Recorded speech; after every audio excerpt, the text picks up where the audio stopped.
Welcome back, everybody. Today is the last day we are going to be working on the elimination method. And at this point, you know every way to solve a system using elimination, but it's probably helpful to have a little bit more practice on the problems where there's not an obvious opposite, where you don't, have an opposite to start with, there's no opposite signs, so you're going to have to do some multiplying, usually by both of the equations. So this is just a flow chart that kind of helps you think through each part if you're still having problems with that.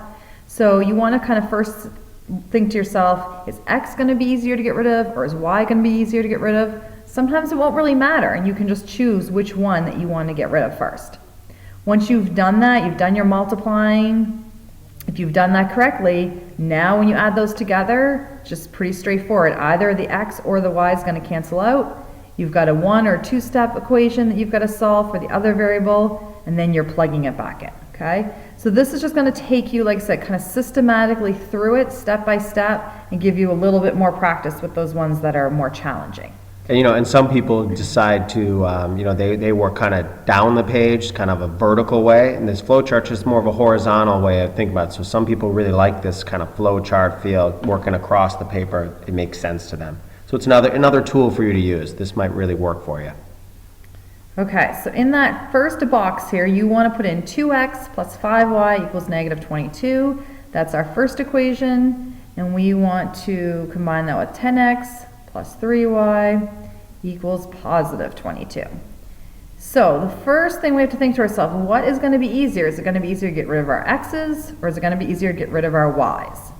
So if I look at this, certainly we could do either one, but I know that 2 goes into 10. If I multiply this whole top equation by 5, I'm going to have 10x and a 10x. If I multiply the whole top equation by negative 5, now I actually have opposites, and I only have to multiply one equation as opposed to both of them. So it will be more efficient to eliminate the x. So I'm going to multiply the top equation by negative 5. The bottom one's going to stay the same. Essentially, I'm just multiplying it by 1. So 2x times negative 5 gives me negative 10x.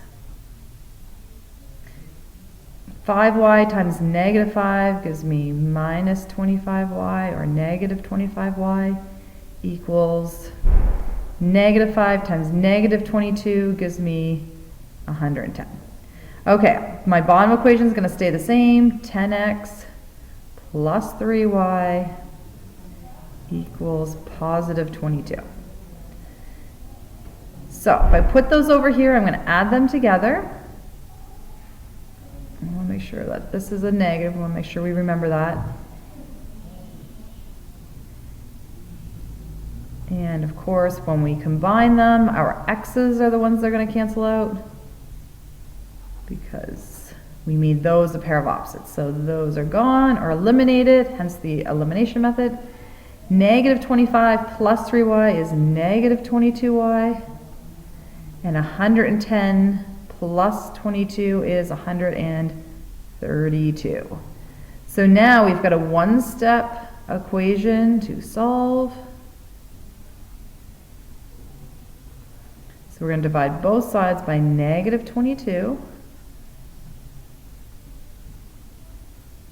And so, Mr. Klein, 132 divided by negative 22 is going to give us a negative 6. There we go.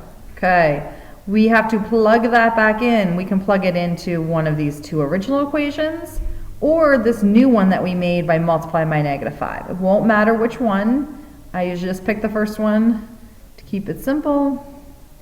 2x plus 5.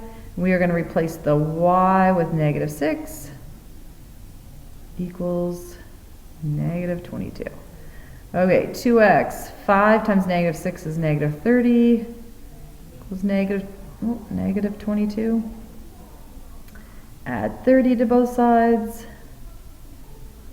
So 2x equals 8. Divide by 2. And x is going to equal 4. So just be careful when you actually write this as your ordered pair, because we found the 4 second, but it goes first in our ordered pair. And then the negative 6 is our y. So that's our solution. If we think back to graphing, We'd graph these, this is where they would intersect on the graph. So what you're going to do next is, there's 2 more problems on this paper, and we're going to call this one,